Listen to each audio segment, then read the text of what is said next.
let's talk about Tragic Awakening for a minute. First of all, there's a remarkable woman that is sort of central to the film that you interview and speak with, and she has an amazing story. Tell us just a little bit about her. Yeah, sure, I will. Rowan Osman is this phenomenal young woman who's featured in our film, Tragic Awakening. She grew up in Syria and Lebanon, Sunni and Shiite parents.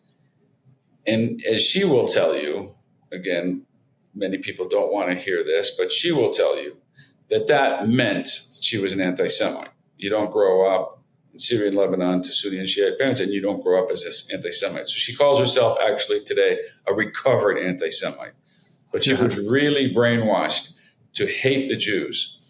And she has an amazing story that she tells, actually not in the film, but she tells a lot, which is how she first encountered Jews when she visited France. And for her, she went into an immediate anxiety attack. And she had never had an anxiety attack in her life.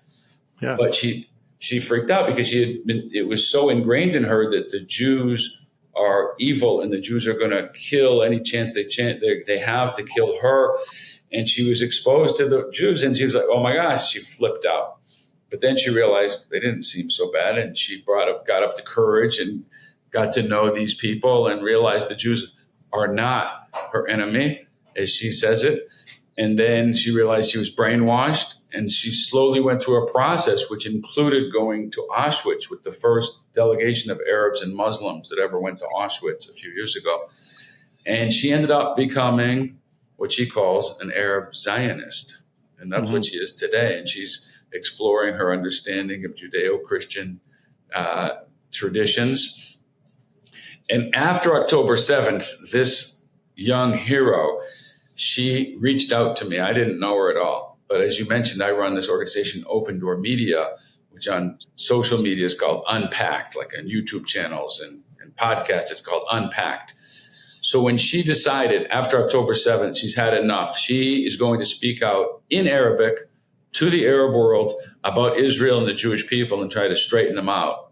She had enough, but she didn't know how to do it. And so she was told by several people, you need to speak to the people at Unpacked and they will help you. And that's what happened. I got an email from her one day out of the blue and she said, is there any way you can help me? Because I understand you guys know how to do social media and create educational content. So we started helping her. Within a few months, I was making this film, Tragic Awakening, and myself and the producer said, wow, it would be perfect to have her featured in the film. So the film is really her journey towards understanding anti-Semitism. It's her personal journey, and it's her journey of understanding the nature of anti-Semitism. And what's interesting about the film is through the understanding of anti-Semitism, understanding the nature of the Jewish people themselves. Yeah.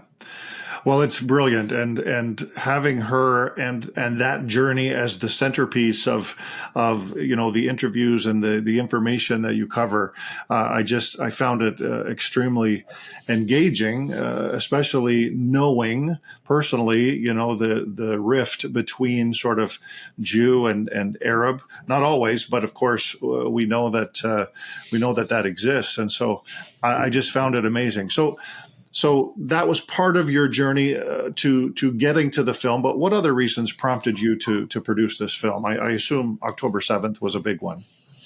Well, actually, you mentioned the book, so yeah, I happen to have it here. Who's Afraid of the Big Bad Jew? Learning to Love and Lessons of Jew Hatred. I started writing this book 4 years ago. Okay. 3 years before October 7th. So this was well underway.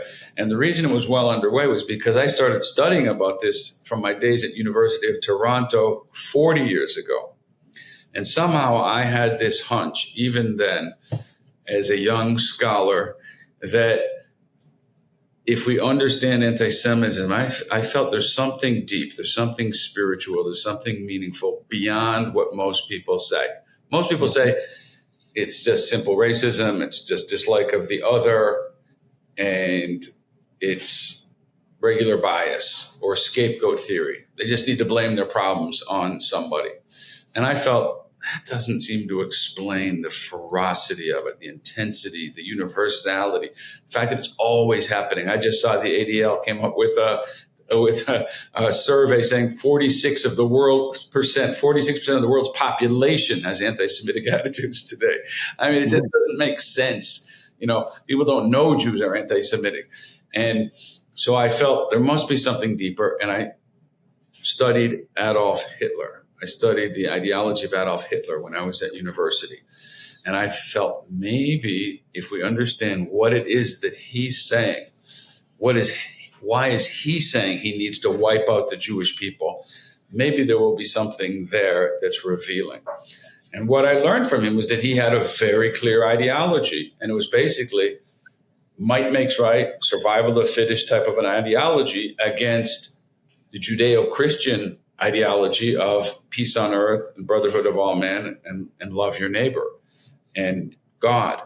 And Hitler stood ideologically opposed to it. And he said he wants to establish a world without those pitiful, weak, effeminate ethics of Judeo-Christian values, because he felt that leads to weakness. But the strength of humanity comes from survival of the fittest. So I discovered that 40 years ago, and he says it clearly. But I felt somehow the world wasn't quite ready. 4 years ago, I said, I think maybe the world is more open to this spiritual, deeper understanding of anti-Semitism. And so I started writing a book. After October 7th, we said we need to make a film about this as well.